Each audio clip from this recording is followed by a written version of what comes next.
Magandang araw po sa inyo at andito na naman po tayo. Halika at panoorin po natin kung papaano magtrabaho ang isang pangulo. At dito po makikita natin yung kanyang sipagan sa kanyang trabaho. Panoorin po natin.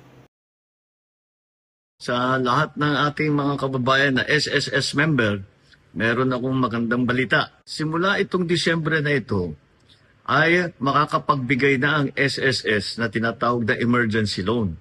Dahil habang nasa ilalim, halimbawa, ng national emergency, ay magbibigay ng emergency loan ang SSS.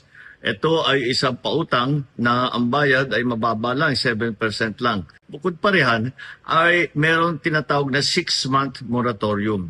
Ibig sabihin, pagtanggap ninyo ng loan galing sa SSS, sa 6 na buwan, sa unang 6 na buwan, hindi kayo kailangan magbayad para sa loan amortization.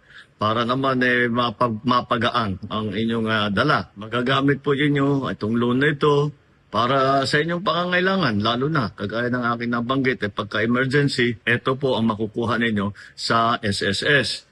At tuloy-tuloy naman po ang pakikipag-ugnayan ko sa SSS upang makahanap ng iba't iba pang paraan para magkaroon ng mas ligtas at makatarungan na alternatibo sa microloan at emergency loan. Maganda po ito kasi imbis na pupunta po kayo sa 5-6 at mapasubo sa malalim na utang, ay meron na kayong magagamit at ang babayaran lang ay 7% lamang. Kaya sana ito ay makatulong po sa inyo lahat.